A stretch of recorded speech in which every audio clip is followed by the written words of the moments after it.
Thank you for joining for this episode of the TechSpective Podcast. I have with me Gianna Whitver. Gianna, if you want to give a little bit of introduction and background. Sure. And thank you so much, Tony, for having me on. I'm Gianna Whitver. I am founder, co-founder, and CEO of the Cybersecurity Marketing Society, which is a community for marketers in cybersecurity with about 3,500 members from about 1,000 companies. And we also run CyberMarketingCon, which is a conference all about go-to-market in cybersecurity. Yes, and actually, that was on my short list. I was trying to get there last year. I didn't get there, but Okay. But well, thank you. I'm flattered, even though you didn't get there. I'm very flattered. I really wanted to go. I really wanted to go last year. So I guess let's start with the why. Why did you start the organization? Yeah. So Maria and I were friends. We had met at she had interviewed at a company I was working with at the time. I was new to cyber. I was in a threat intelligence company. She was at a data diode company selling into the FedGov sort of space. And me being new, she had offered to help me with some of the questions I had about the industry. Sorry, I should turn that off earlier. So she had offered to help me with some questions I had about the industry. I was new. All these acronyms were flying around. There was RSAC and Black Hat. We have a few of those. Oh yeah, just a few, just like a smidge. And there wasn't DPSM at the time, but there was all these other acronyms that were just all over the place. And having a technology marketing background, but not a cyber background, I felt very underwater and I felt very unprepared as a marketer in the industry. So basically, she helped me. She held my hand. She told me all about, the industry, the nuances, the personas that we market to in the industry. And it was really nice. And we became sort of peer mentors, even though we were at two different cybersecurity companies, both on small teams. A lot of cyber companies are startups and they don't have a lot of marketers that you can kind of lean on. Yeah. In 2020, we thought, well, this was so nice. We were just catching up on the phone. We're what if we brought more people into this? What if we had more intelligence that we were sharing? So we invited 10 friends in the industry to join a private Slack community that we started, and it has grown since those first 10 people to about 3,500 and where it is today. And we focus on sharing resources to make marketing in cyber more effective. We focus a lot on community and on connecting people so that they can make better career opportunities and professional connections. And we also are generally a helpful place for marketers in the space to come with their questions and figure out how to do their job better. Okay. Well, first I'll say, I don't think it's an accident that there's a significant overlap of former government and military intelligence who then come into cybersecurity, and that's kind of where all the acronyms come from, because the government loves its 3-letter acronyms. Mm-hmm. But yeah, we have more than our fair share of acronyms in the cybersecurity realm. I do blame Gartner a little bit also. Well, you have to coin catchy terms so you can claim credit for them. One of the things, there's a lot of people who, and I look at this from I've encountered this as a content marketer, as a marketer, and as a journalist. There are people who went to school to be marketers or went to school to be journalists who end up in cybersecurity companies. And then there are people who are in cybersecurity who end up in marketing and so either direction. And there are a lot of things that are just universal of sorts. I mean, there are things that's just how marketing is done. Yeah. But then there's the nuance. There's understanding the cybersecurity market and what those people want to hear, what they need to learn in order to make decisions. Mm-hmm. And I think, both sides of that coin are valid and valuable, but they do need to work together, because I mean, I don't have a specific example off the top of my head, but I mean, I've seen stuff where it's like, okay, yeah, you can tell it's good marketing maybe, but it's not for this audience. Like it doesn't resonate. And vice versa. I agree with you completely. And I say something that I've always said and truly believe is if you have a very technical SME or like a ex-security engineer person who's on your marketing team who's more of this evangelist type person, you kind of have like a secret weapon on the marketing team, because you could pair all that knowledge and that first person experience and that technical expertise. You could pair it with excellent marketing. And then you have this like amazing campaigns, amazing go to market, right? But a lot of marketing teams don't have that. They don't, or they do have those folks, but they're very busy. They're hard to get a hold of. They're not spending their time helping the marketing team out to market the company. They're doing R&D. They're doing threat research, stuff like that. Right. So there is this sort of, and that's why it was so difficult when I joined too, right? Because I'd been a marketer, so I got the basics, I got the function and the motion. But what I was missing was this industry knowledge. Like a CISO does not like this, is going to ignore, is going to block people, is going to prevent access to them. Right. Security professionals are automatically skeptical because of the nature of the job, et cetera, et cetera. Well, and I mean, I wear many hats, but in my capacity as a freelance content marketer, like I've built a business around the kind of what you were just alluding to. There are subject matter experts who they have all the information. They know they know what we're trying to convey, but they either don't have the time or they don't have the ability. I mean, they're just not writers or whatever. That's just not what they do. And so you might have someone who's got plenty of time to write, but they don't have the information. So it's like you need to be able to extract the information from the subject matter experts and then distill it into a form that you can share. Yeah, these subject matter experts have amazing stories in them. They have the knowledge and they have, like you said, the expertise and everything. But it's the job of the marketing team to pull that out and put it into a palatable format for others, basically. Yeah. In the past, I mean, it's interesting because you're hitting the 5-year anniversary, and congrats on that. That's no small feat. Ooh, it like scares me when you say that. I'm like, but I looked today and I was like, oh, yeah, we've been around for like 4 years, and I look and it's like, no, it's like coming up on 5. I'm like, oh my God. Right. Well, and it's been a monumental, tumultuous 5. Because you got the pandemic in there and everything else, and there's been a lot of, and especially in the past, like say 2-3 years, a lot of turmoil and reductions in force and layoffs left and right. Yeah. And one of the things that I've experienced personally on more than one occasion is that marketing seems to be the first thing to go. And I've written about it.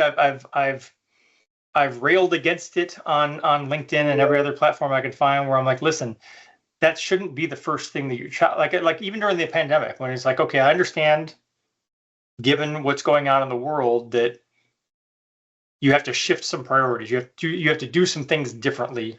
But eliminating marketing, which is, and a lot of companies more or less eliminated marketing. I mean, they maybe had one person left who was like, all right, well, we'll write a blog post every once in a while. I was like, that's not. We'll eventually juggle like 20 things. Well, right. Well, and I was like, eventually this is going to end. Like no matter what it is, even if it's an economic downturn, if it's a pandemic, eventually it's going to end, and things are going to kind of regain normalcy. And when they do, you don't want to be starting from ground zero. Like, you still want your brand to be relevant. You still want there to be brand awareness and for people to know who you are and what you do. And if you just eliminate all of marketing, you've kind of ground everything to a halt. All of your momentum has stopped. Yeah. At least that's my argument. I agree with you. You know, if you have a robust presence and then you cut the whole team and there's less or no presence, there's like one blog post a month, it's like, what happened to that company? Are they still around or did they go under, right? It's not a good sign from an outward sort of comms perspective.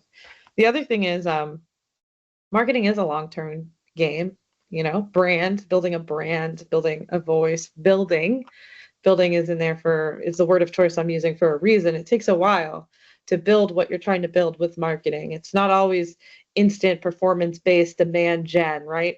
A lot of great marketing is based on storytelling and building trust and empathy and feelings and building connections with folks. And that takes a long time. And it's short-term thinking. It's, you know, some marketing teams were, you know, like very robust because during the pandemic we had, and slightly before, we had a huge boom. Everything, it was like, I remember it was very very hot for a while to work in cybersecurity marketing, right? Like nobody could hire a product marketer. They were all taken. But for most companies, cutting the entire marketing team is not a good idea. It is short-term thinking to a short-term problem that's going to result in long-term issues with the brand and with brand awareness. Yeah, I agree. So one of the questions I had, and actually I'm going to frame it a little first, but one of the questions I had was just kind of looking at like what are you hearing from members in terms of like what are the challenges that people are facing for cybersecurity marketing today? But I'm going to frame it with the ubiquitous specter of AI and recognizing that, you know, like I use it all the time. I use a bunch of different AI platforms and tools. I think it's amazing. It's a force multiplier. It can streamline a lot of things, but it can't replace people. I mean, I hear that from everyone, and I feel like companies are. I feel like even companies that don't believe it still say it because they know that it's, you know, like it's just taboo to say that your AI is going to replace people. Like we have enough job issues, so nobody wants to be no one wants to be on the record saying, yes, I made this AI to replace your people.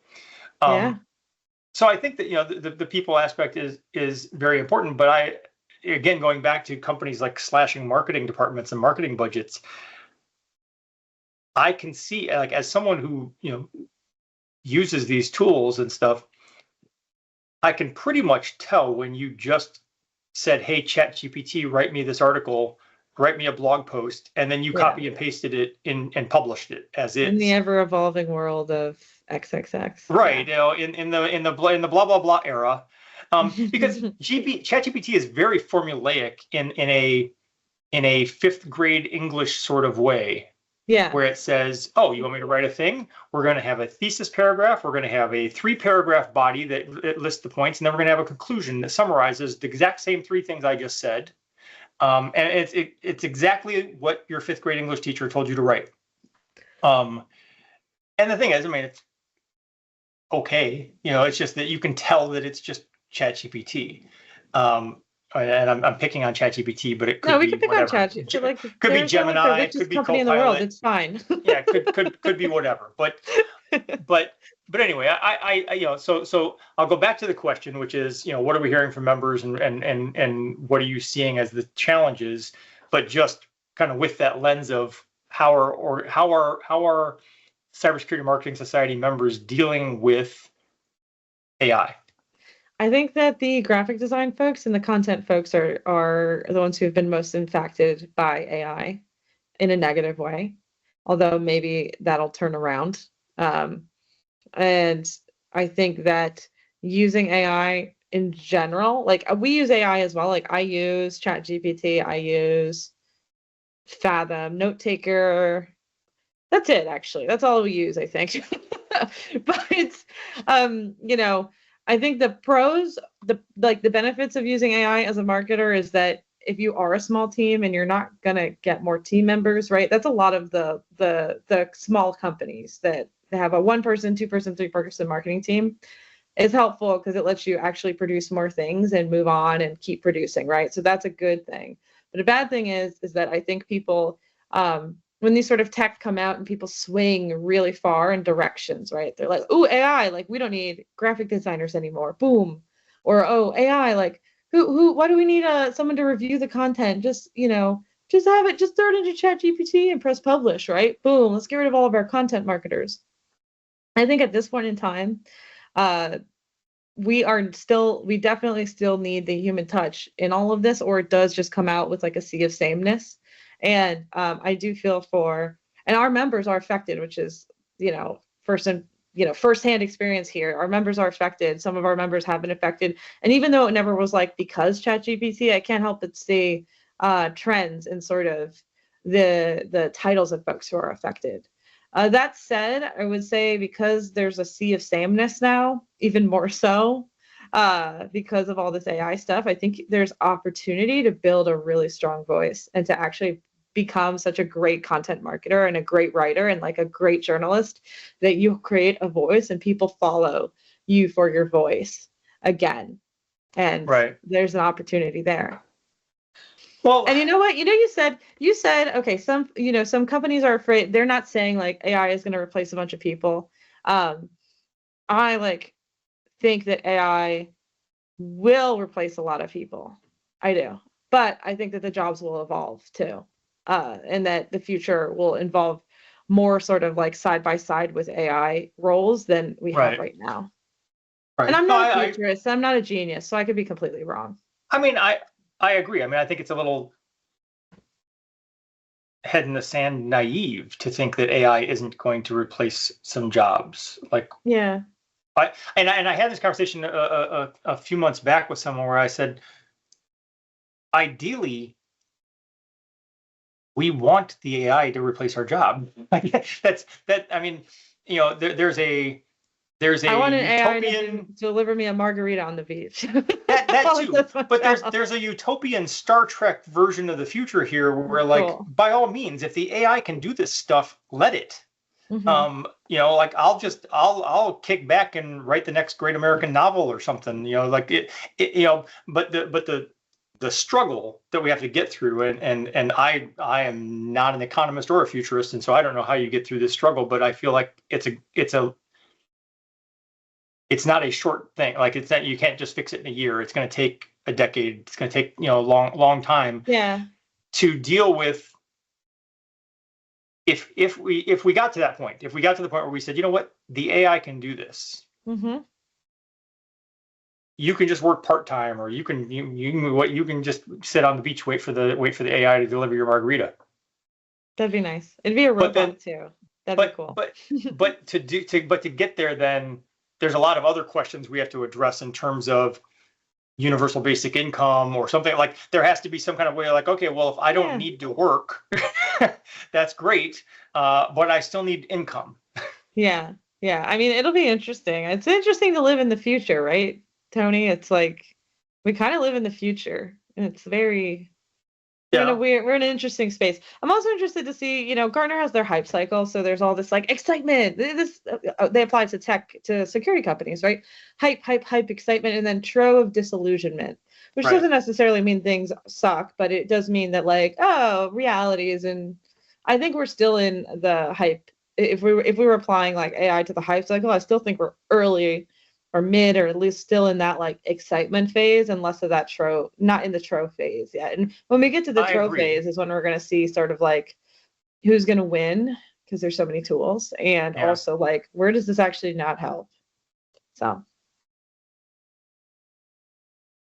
Well, I was gonna say I agree with that, but also this is at least the second or maybe the third AI hype cycle. So I mean, there was a period. Okay.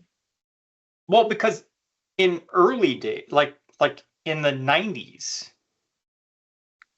there was. I wasn't around then, so I don't know. There was in the 90s there was someone coming along saying, hey, you know what, we can there's artificial intelligence, we can do all these things, cool. and immediately everyone kind of jumps to that Star Trek version of the future, and they say, wow, this is great, we can it's going to be amazing.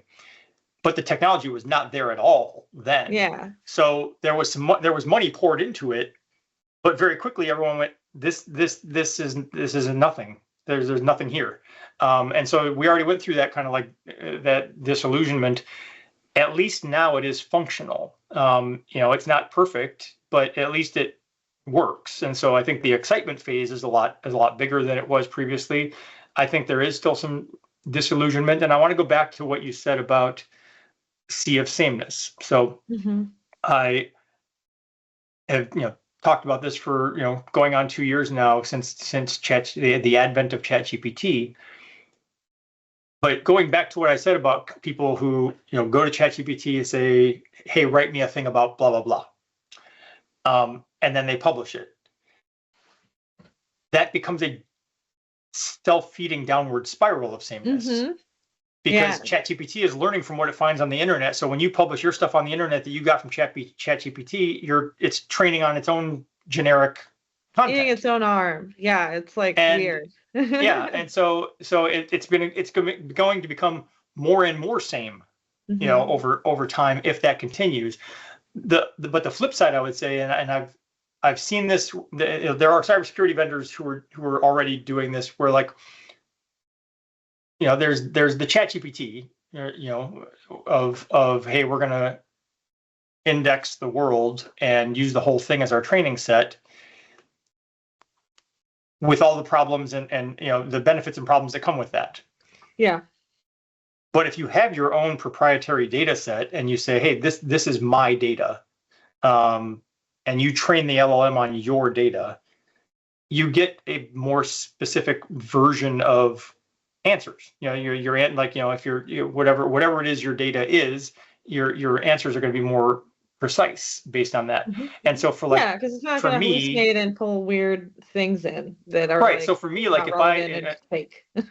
Yeah, well, I haven't done this, but like if I wanted to, instead of say going to ChatGPT and saying, hey, write me a thing, if I took everything I've written in the last 20 plus years and put it into a database and train the database on that and said, look, this is how Tony Bradley talks about this stuff. This is what Tony Bradley knows.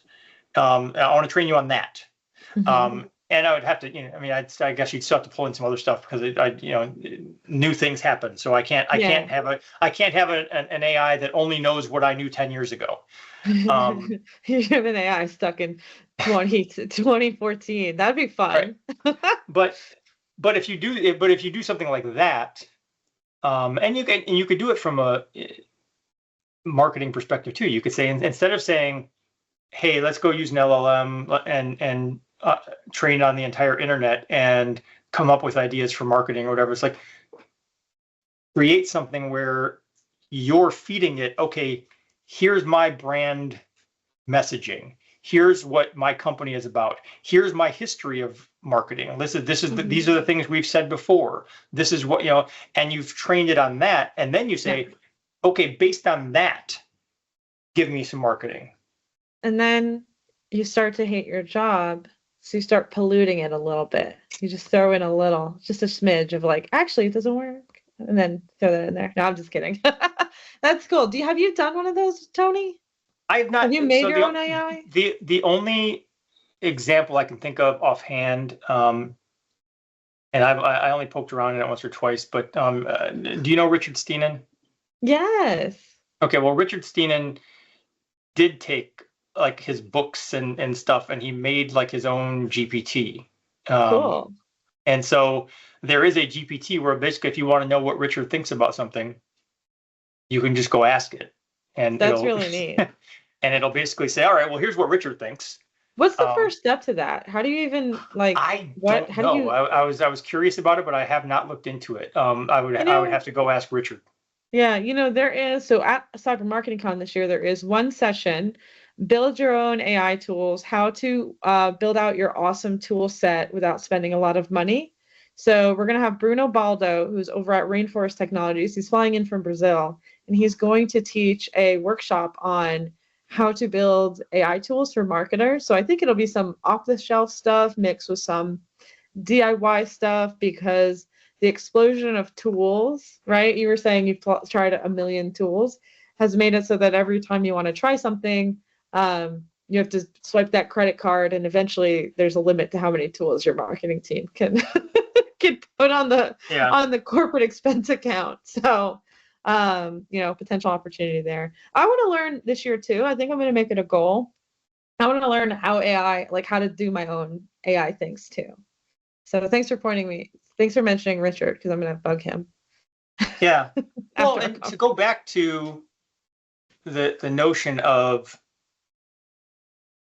yes, it will replace some jobs, but also it will evolve jobs, and there will be, things will just be done differently. One of the things that I've hit on a number of times as it relates to that is it starts to become a differentiator, like a professional differentiator, for you to be familiar with these tools and understand how to prompt them effectively. And I've used the example of Google. Like, we all have access to Google, and anyone, you ask a question, someone says, well, I don't know, did you Google it? Which is fair, but it also comes down to, how did you Google it? Because how you phrase the question in the search bar changes your results. And that is, I think, exponentially true for a generative AI prompt. How you prompt it is important. I am going to plug my conference one last time, or I can't promise it's the last time, but I'm going to plug my conference one last time. Dr. Anashiku Babu is doing a 2-hour workshop at the conference on using AI for content creation and for art, whatever. What's the DALL-E or the other one? Midjourney, right? So she'll be doing a 2-hour workshop. So anyone who's attending the conference can come take that workshop. And literally it's 2 hours of sitting there and using the tools and learning how to prompt them properly so that you get you get close to what you want as a result. Because that's true. You can put so much stuff in and then it comes out really weird. And you're like, well, even if I didn't expect this to be perfect, this is like too weird to use at all. This is not even a starting point. In my experience, you mentioned, content marketers and graphic designers, and I think content marketers are, at least for now, at greater risk. I think the content side of generative AI, I think, is pretty close to a lot of people's abilities. Yeah. So I think there's a risk. On the graphic design side, it can create some cool stuff. I mean, I haven't really played with Midjourney. I've only played with DALL-E, as it's built into ChatGPT, but it can create some cool stuff. But again, it's kind of obvious that it's like, you can pretty much just look at an image and go, oh yeah, that DALL-E created that, because they all have this sameness to them on some level. But also, it's really bad at words, and it does not take correction. Yeah. The thing, it's like a psychological thing about your brain doesn't process a negative. If I tell you don't think of an elephant, in order to do that, you have to think of an elephant so that you can turn it off. Now I'm thinking of a squirrel though, so I was successful. So well, the other day I had ChatGPT create an image. Yeah. And it put in the image, it was a very cool image. I loved the image, except for that it put in the image, it wrote the words, it wanted to say AI driven, and it wrote AI drived. And I, again, I'm trying to work through the prompts, and if anyone has better suggestions for me for how to fix this, by all means chime in, because I've not been able to get ChatGPT to listen to me. I'm like, hey, this is a great image. This is a great image, but you spelled there's no such word as drived. So could you change, recreate this image and just make it AI driven? And instead it doubles down and it puts AI drived in 5 places. Yeah, it changes the image. You're like, no, I like the background. What are you doing? Stop. It changes the image every time. Even if you say, hey, this is a great image, I just want you to tweak this one thing. It's like, okay, what if we do the whole thing over again? Yeah. And I went through that last year. Adding people and stuff. You're like, what is happening here? Well, during the holidays last year, I went through that, and I think I posted about it somewhere, probably on LinkedIn, where I was like, I had asked it to create this image that was holiday related, and I think it was for the first day of Hanukkah, and it created a menorah-like candelabra. Okay. And except for that it had like 12 candlesticks. And you're like, no, we need like. And I would say, no. I just you need 8 with the one in the middle. And it's like, okay, well, what if we did 17? And I'm like, no, just 8. 4 on each side, 1 in the middle. And eventually I got it to kind of do that, but then it put like these phantom candles that weren't even attached to the candelabra base. Out in the distance, no matter how many ways I asked for it, it just kept doing it. And later, I was telling my kids about this, and one of my sons, who's smarter than me, he says, well, to be fair, menorah is not that specific thing. Menorah is just the Hebrew word, Yiddish word for candelabra. So a Hanukkah menorah is a specific thing, but just saying "make me a menorah," they're like, technically speaking, it did. Well, I don't know. I like to think that it was just wrong because it should know the cultural context of the question that you're asking based on the fact that we're in the U.S. and like asking about a menorah and not like in another country. But on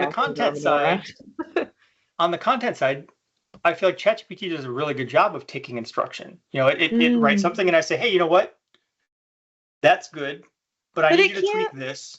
It can't do long. Have you noticed that? I don't know about you, but mine I'll be like, great, do this for the 127 things that I sent you, and it'll do the first like 3. And I'll be like, great, do you want me to do more? And I'll be like, yes, and it'll do like 1. And they'll be like, do you want me to do more? And I'll be like, yes, and I'll do like 1 more. And I'll be like, and they're like, do you want me to do more? And I'm like, no, that's okay, I got it. Like, this is more annoying than just me doing things at that point. My example like that is like early days ChatGPT. I would be like, hey, can you write this? Write me a thing like 800 words. And it'd be like, cool, here's 437 words. And I'm like, no, I said 800. Like, if you got to at least get to 750. If I asked you for 800.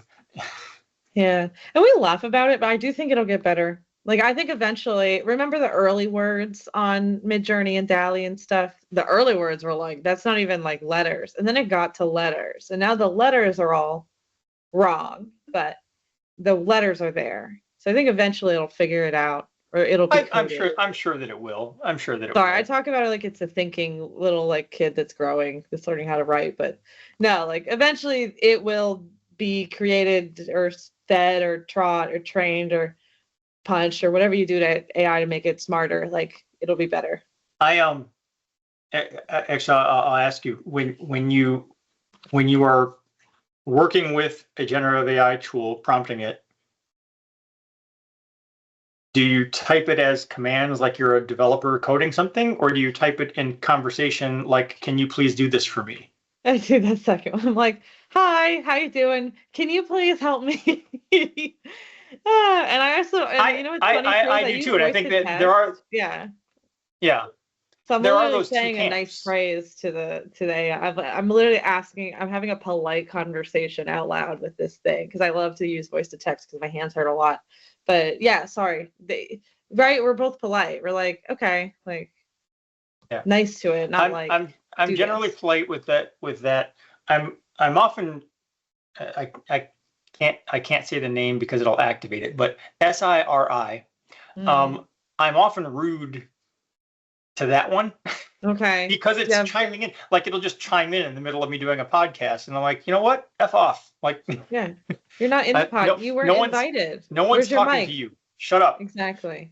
But in general, no, I do phrase things like, hey, like again, I'm conversational with it when it generates something, and I say, hey, you know what? That's pretty good, but can you please do this? Maybe tweak that. I don't just say, do this. Yeah, I don't think it has feelings, but it just feels wrong to be like mean. So well, I'm hedging my bets for when Skynet takes over. I want Skynet to know that I was nice. Yeah, but not your iPhone doesn't think you're nice. So I think you're screwed, Tony. Yeah, maybe. We'll see. So let's go back to the CyberMarketingCon. As fun as this is, and we can come back to this too. You've mentioned a couple of the sessions. I think those hit on a couple of these, but I know you've added some new tracks for the event. So you want to talk about, like, what's expanded, Yeah. what's going on? So we take feedback from our members and from last year's attendees very, very seriously. So what we do at the society is when we're building programming, when we're building education or content or resources or anything, we're asking our members, like, what do you need? Because I'm not going to build things in a vacuum. I know that myself and Maria are security marketers, but we built the community, for people like us and for them, and therefore the feedback they provide, we'll actually take and implement. Really proud of that.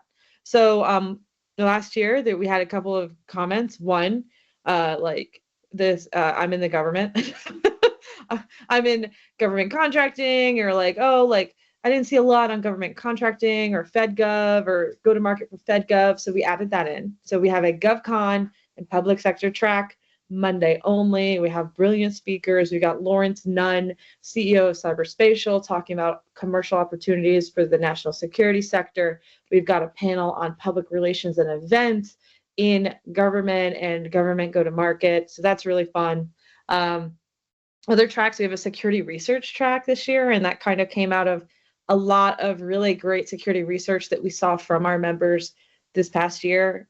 Security research, like we were talking about earlier, how like having a security technical person involved with marketing is kind of like a hidden weapon.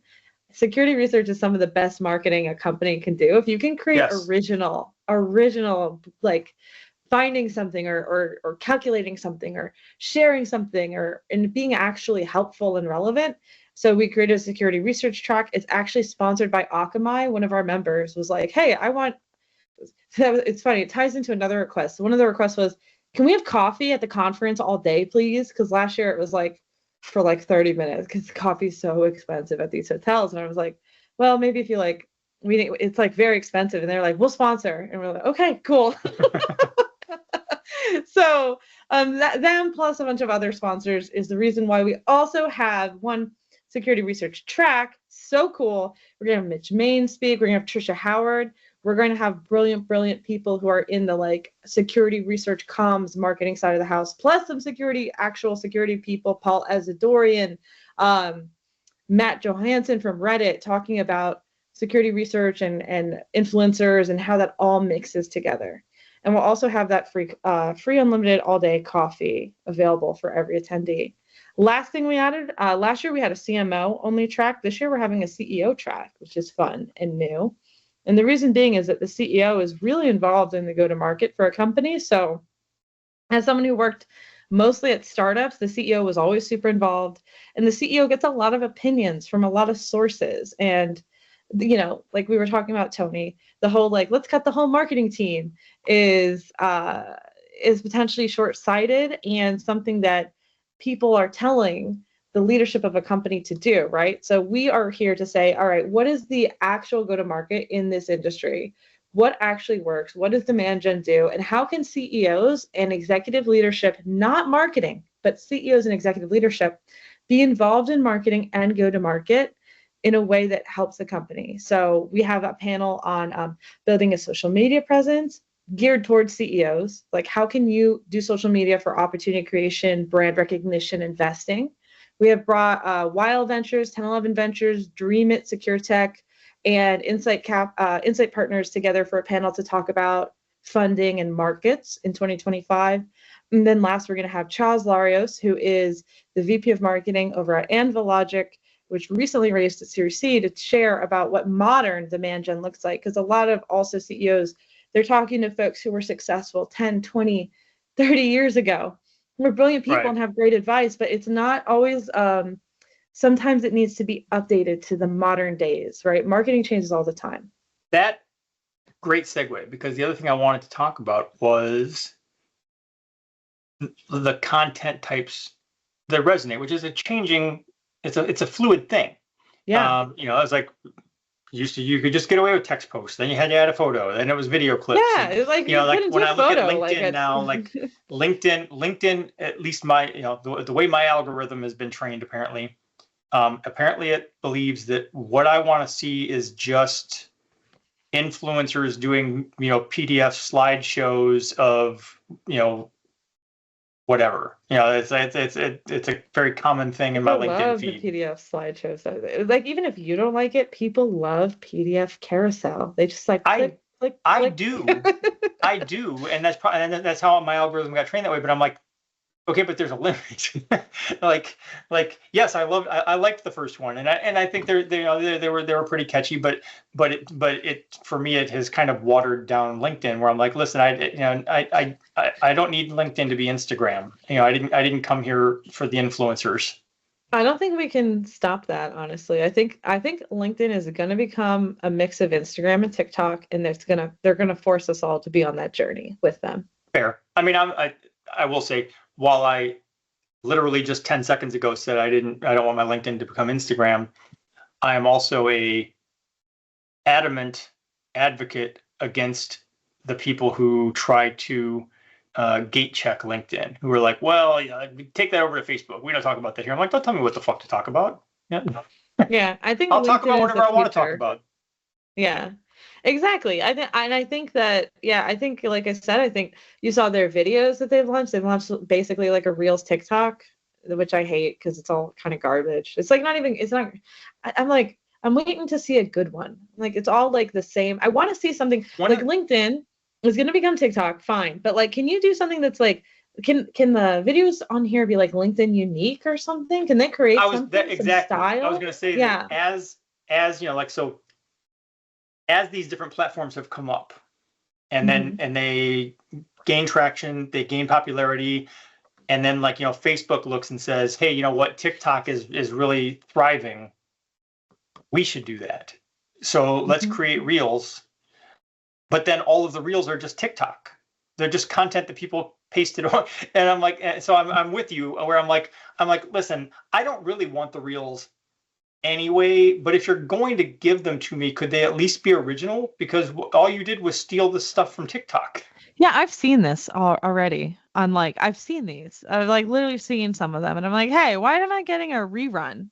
Well, is this But like syndicated Reels content? Like, but the algorithm is so good slash bad. It really depend on your perspective. Where I know that I don't want to look at the reels. yeah, I know this going in, and I'll be scrolling through, and one of them will catch my eye with their little 2-second clip that they show you, and I'm like, yeah, listen, I know that I don't want to click on this. I know it's not going to live up to what I think it is, and then I click on it, and then I'm I like, know. damn it, Me and too. next thing Then you I'm know, disappointed. I'm 17 reels in, and I have to consciously break myself out of it And and you're be on like, LinkedIn no, too. put the You're phone like, down, put the phone down, Tony. yeah, you were like, I was gonna mindlessly scroll through bullshit thought leadership posts, and now I'm on like watching videos. Like, like, oh So did no. you see the thing just a couple days ago, maybe even yesterday? Meta announced that they're going to. I don't think you can do this indefinitely, but there's a way on Instagram to basically wipe your algorithm clean. Start with a clean slate. Neat. They want to play. And They I want to see what happens. They want to and like I a new thought, testing ground. well, I thought that sounds cool. I mean, I've wanted to do that. I wanted to do that back when I was on Twitter. I wanted to be able to do that with Twitter.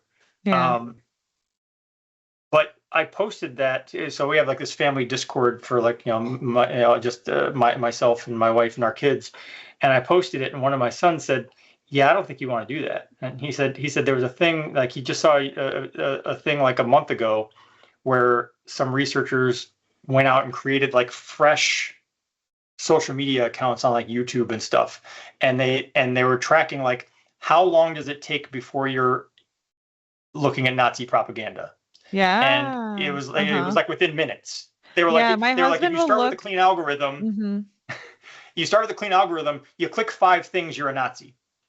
Yeah, my husband will watch one rock climbing video on YouTube, and then it's crazy stuff. It'll be like, should you try steroids? And I'm like, what is this? I'm like, how do you get this on your feed? He's like, I do not do anything. He's like, I'm not interested in this. This is what they feed me. And it's so interesting just based off of him as a demographic. And it's very interesting. Um, It is. It so for is. companies And though, I think there is this opportunity to be kind of I think video is going to be big next year, and I think for us as marketers at security companies, I think there's opportunity here because it's not like a full white space, but like it's very not saturated, I believe. Well, and there's always been, so like I've been a long time fan and follower, although I haven't paid as much attention in the last year or so. But with Gary V, I love some Gary V, and he has been super, super heavy on TikTok since like day one of TikTok. He's like, this is you should be on TikTok. Everyone should be on TikTok. He was always video, right? He was like, right. Finally is a video platform that like is all video. So he's constantly stressing everyone should be on TikTok, and I would look at TikTok, and I barely use TikTok myself now. I only got on it because all of my kids were on it and sharing stuff, and I was like, all right, let's go look. But I would look at TikTok and I would say, okay, I don't know that every company needs to be on here. Like I'm not sure if there's an IBM play on TikTok. Like I don't think the audience is there, but some companies somehow manage to do it. I mean, there are the standouts. Like Wendy's social media. I don't know who's running that, but give them awards because I bet they have awards. Yeah, they're great at what they do. And then other companies try to emulate it, and it's like, nah, Wendy's is already doing that. You got to come up with something new. Well, I think there's an opportunity. It doesn't have to be on TikTok because a lot of security companies shy away from TikTok because of the China ownership and all of that stuff, right? But there's opportunity for video like everywhere. So Instagram is safe. I think Instagram and corporate Instagrams are going to grow, and LinkedIn, because of their whole video push. Like LinkedIn is probably gonna, and it has incentivized video. So LinkedIn's a super corporate, like brand safe place to put your corporate video. So I think that'll be a thing that enterprising, sort of creative, those who have that ability, right? They have enough resources to start doing some video on LinkedIn and doing some video. I think it'll be an interesting thing to see which companies in security sort of lean in real heavy next year, and how successful they are or not with it. Yeah. I mean, I've been on the fence kind of when it comes to the China aspect of TikTok, only because on the one hand, I feel like the focus on Chinese influence of TikTok is a bit of a distraction from the focus on the Elon Musk, Mark Zuckerberg influence. I'm like, these are equally dangerous. Like just because they happen to be backed by Americans doesn't, if we're talking about that kind of influence. But at the same time, I've had this debate with my kids many times because they're like, well, I don't care if if China wants to see what videos I'm watching and know all these things, like, what do I care? And I'm like, no, that's not it. It's the subtle. You're going through watching videos, and it's that slowly moving you over to the Nazi side of things. Not necessarily Nazi, but it's a subtle shift in what you're being shown that may not be obvious. Like you wouldn't look at it and go, oh, why am I only seeing this? But like you start to see enough of it, and there is a cognitive bias there. Like, and that goes for all of the echo chambers on all of the platforms. There's a cognitive bias of, I've seen this repeatedly, it must be true. I mean, the entire Republican platform is based on that. If we keep saying this, people will believe it. Yeah, it's interesting to see, and that's why I think a lot of the disinformation companies have you saw last year RSA Sandbox, Reality Defender won because disinformation and political operatives and agendas by nation states, etc., are like such a big deal right now. And deepfakes too. We're talking about AI. Deepfakes are a thing, which I hope to never have to think about or deal with, but that's like a real thing too. So yeah. AI is kind of, I don't know. I don't know if I'm pro AI anymore after this conversation. I've seen a couple, like just in the last week there, just like post-election of deepfakes of like Trump and Biden, deepfakes of Kamala, and they've been shared by people who are like, wow, we're in trouble. This is amazing. And I look at it and I'm like, it's all right. Yeah, but you have to think about people looking at it on a phone. It's lower resolution. I'm like, it's they're good enough. It's busy. good enough for entertainment value, but I would never look at it and go, "Oh wow, that's real." Yeah. Like there's definitely still an uncanny valley to it. So I was tricked during the CrowdStrike outage. I saw that sphere with the big blue, the Las Vegas sphere with the big blue window screen of death on Oh it. yeah. And I was like, the sphere. And I didn't realize it was just simple. It wasn't even a deepfake. It was just a bad Photoshop. So I don't know. I think everyone can be tricked. I'm on the camp that everyone can be tricked, even if you're I'm sure smart in all sorts of ways. I'm sure that's true. Yeah. But so all right. So but going back to the question, you see, I mean, video. I mean, I agree. Video. I mean, I think we've done the other things. Like we did text, we did photos. It's like you've got to do something to be different. I think if you're scrolling through LinkedIn, you're scrolling through whatever, and it's like post, and then there's a video. It's like, but then That's why this is a video podcast, right? Right. But then you have to start. Then you have to look at, okay, well, what's the right length? Am I doing a 30-second video? Am I doing a 30-second clip that leads to a 10-minute video? Nope, just 2 seconds. That's all I do. 2 seconds and 0.003 microseconds. That's the perfect video I've length. noticed. This is a trick I've noticed Gary Vee doing. Mm-hmm. He does this on LinkedIn and Facebook. He'll take something that is actually static, but make it a video. It's like just a 3-second video, but it changes the way it's displayed or whatever, because then the video is on repeat. So even though there's nothing going on, it's a static image. It's funny. Like I was looking at that going, all right, he's trying to game the system here somehow. But, oh, interesting. I'll have to take a look at that. All right. Well, I as much as I would love to, I probably actually I can pretty much guarantee I will not be at CyberMarketingCon this year. No. The reason I really wanted to go last year is it was in my backyard. Yeah. Oh, so you I was like, Austin? I can just drive over. Yeah. Well, Tony, I have a hint. I have a secret for you about where CyberMarketingCon will be next year, which I will tell you off camera. So I'll tell you off camera. But everyone listening, by the time, I don't know when this airs, but by the time it comes out, you could probably go to our website and see where it will be next year. I'm sorry you can't come this year, Tony. We do have virtual tickets for anyone who's listening who wants to come virtually, who can't attend. We have replays, and there will be some virtual networking. And if you're in the continental US, you also get a swag bag shipped to you. Nice. For all of our continental virtual attendees as well. All right. Well, thank you for taking the time to join me. I think it was a fun conversation. Thanks, Tony. Thanks so much. This was really fun. Have a great day. I appreciate you investing your time to listen to the podcast, but I also invite you to engage on social media. Please go like our Facebook page and follow at TechSpective on Twitter and Instagram.